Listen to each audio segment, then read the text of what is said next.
நம்ம டெய்லி நிறைய பேரை பாக்குறோம், நம்ம நிறைய பேரோட பழகுறோம்.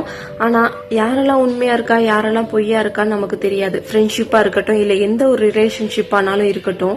இப்ப நான் சொல்ல போற விஷயங்களா இருந்தா அது ஒரு ஃபேக் ரிலேஷன்ஷிப். சில பேர் என்ன பண்ணுவாங்கன்னா, உங்ககிட்ட இருந்து ஹெல்ப் வர வரைய வெயிட் பண்ணுவாங்க. ஹெல்ப் கிடைச்சதும் காணாம போயிருவாங்க. அவங்கெல்லாம் ஃபேக். அண்ட் தேவைக்காக மட்டுமே பேசுவாங்க. அவங்க தேவை முடிஞ்சதும் நீங்க அவங்கள பார்க்கவே முடியாது. இவங்கெல்லாம் ஃபேக்.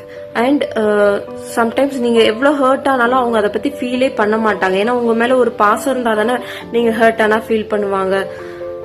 இன்னொன்னு என்னன்னா, ஒரு ரிலேஷன்ஷிப் எதுவானாலும் இருக்கட்டும், ஒரு சின்ன ஃப்ரெண்ட்ஷிப்பா இருக்கட்டும், எதுவானாலும் இருக்கட்டும், ரெண்டு பக்கத்துல இருந்து எஃபர்ட் போடணும். ஒருத்தர் மட்டுமே எஃபர்ட் போட்டு இன்னொரு பக்கம் 0 எஃபர்ட்ல இருந்தா அதுவும் ஒரு ஃபேக் ரிலேஷன்ஷிப்.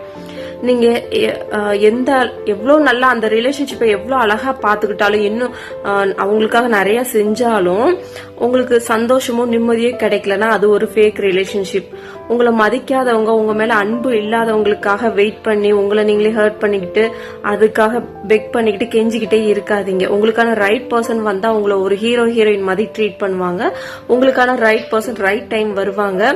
இந்த மாதிரி ஒரு ஃபேக் ரிலேஷன்ஷிப்ல இருந்தீங்கன்னா தயவு செஞ்சு வெளியே வந்துருங்க.